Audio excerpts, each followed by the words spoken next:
Climate change is a reality, and as caretakers of the planet, it is our duty to do something about it. While there is no single solution, carbon capture and sequestration will play a major role. For many hundreds of years, average global temperature has changed very little. Since industrialization less than 250 years ago, it has risen by 1.4 degrees Fahrenheit, and this trend is set to continue. 1.4 degrees may not sound like much, but the consequences are enormous. Ice caps are melting, extreme weather conditions are on the increase, and damaged ecosystems are endangering the livelihood of millions of people. And this is just the beginning. It is now widely accepted that greenhouse gas emissions from human activity are the major contributor to climate change. Climate change is a bit of a shock to us all, because we look at the planet and we say, it's so much bigger than we are, how could we be changing anything important? We're pulling carbon out of the ground as coal, oil, and gas, and it's going into the atmosphere after we burn it. It turns out that the carbon dioxide that is being added to the atmosphere is changing the climate. We are actually disrupting our own lives by our own actions. The combined burning of fossil fuels for power generation and industry is the biggest producer of man-made carbon dioxide, or CO2 emissions, in the energy sector. There is overwhelming consensus from scientists, environmentalists, and elected officials that we must do something to address the problem. In some parts of the United States, new laws have been passed to encourage a reduction in greenhouse gases, especially CO2. There are a range of things that one can do. Energy efficiency, conservation, land use changes, behavior changes. Renewable powers, winds, biofuels, many different things can be done, and we should be seriously investing in all of them. Although these measures will help to reduce CO2 emissions, a complete transition to renewable energy will take many decades. However, the United States, and indeed the world, continues to demand more power, and this requirement is set to almost double by 2030. Solar energy is very expensive.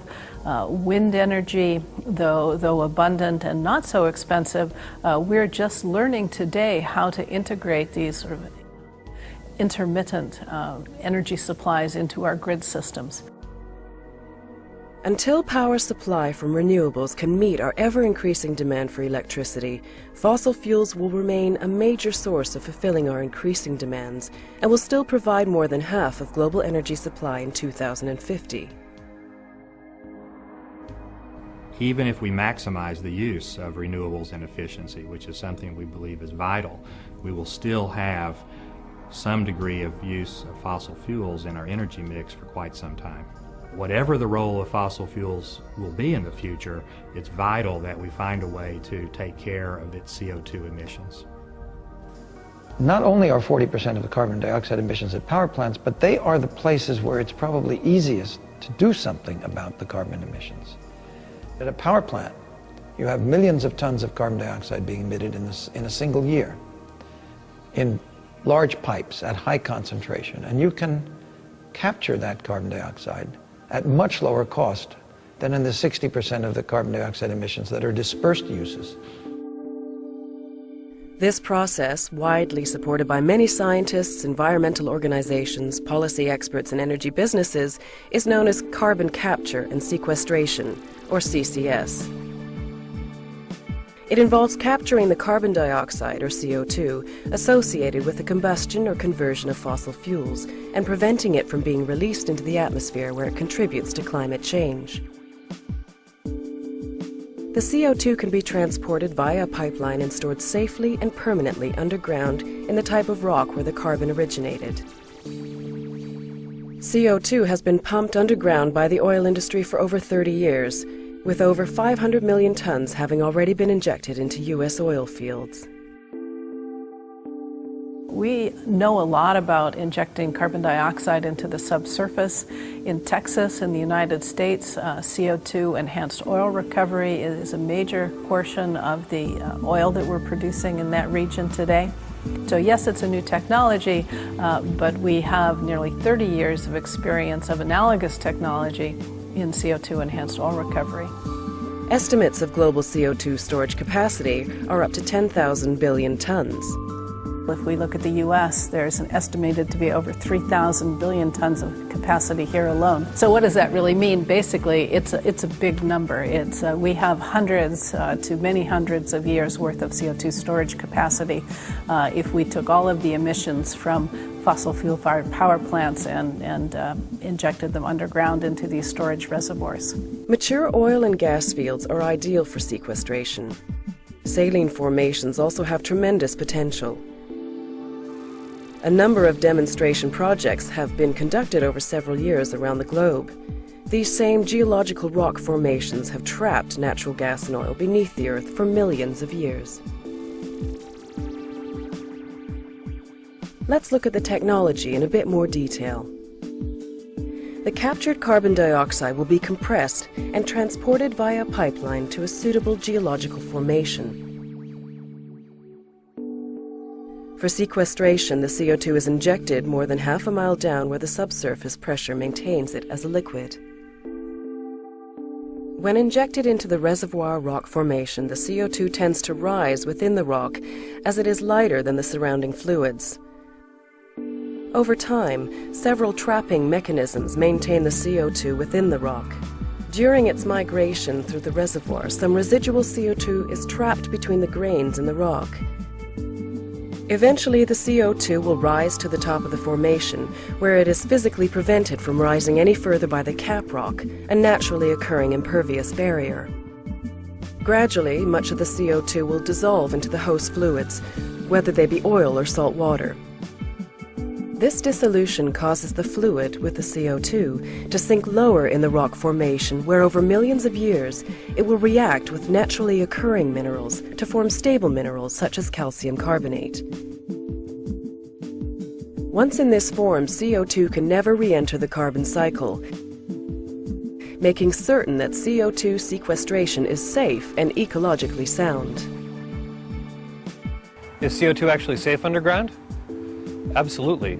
That involves choosing a good site and operating it well, but CO2, we know, has been held underground in natural formations for hundreds of millions of years.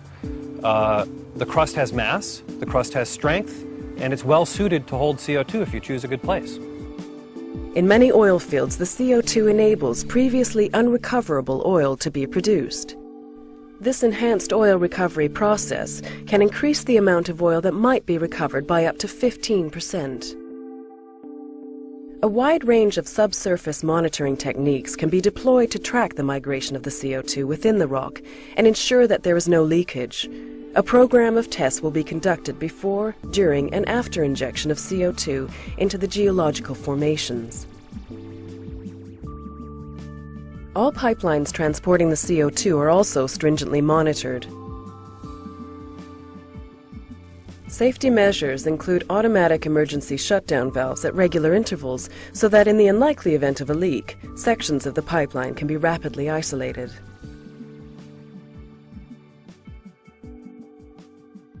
In the U.S., there's about 3,500 miles of high-pressure CO2 lines.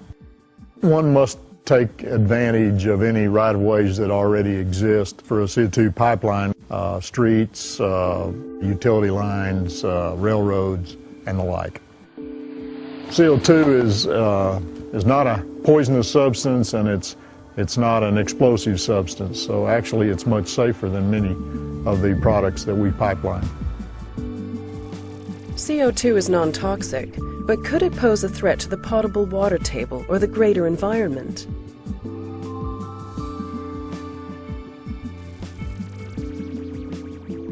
CCS should not be a risk to groundwater. CO2 is normally emitted from the roots and leaves of trees and plants, so it's present in the soil zone at quite high concentrations. Most living things and most groundwater systems are tolerant to variations in CO2 concentration. So why do we need to act now? By the time my daughter graduates from high school in just 15 years, she will be living in a world where climate change is real. It will mean less water in the state of California. It may mean we write off very large coastal assets like New Orleans or Miami. The potential impacts of climate change are enormous, and we've already begun to see people who are migrating because of climate change. We've already begun to see habitats that are lost. where carbon dioxide capture and storage is so important is we're going to produce a lot of energy in this country, and we need more low carbon options so that a larger and larger fraction of what we build and use, and not just in this country but around the world, is a low carbon power. I don't have any doubt that we're going to build power plants. The question is, are they going to be clean ones? While there's no single answer to solving the problem of climate change, carbon capture and sequestration is a vital part of the solution. Increased efficiency and a switch to renewable energy sources is vital, but while this transition takes place, we will continue to rely on fossil fuels to meet the increasing global demand for power over the next century. CCS could provide us with a quarter of the solution in combating climate change, and the technology is available now.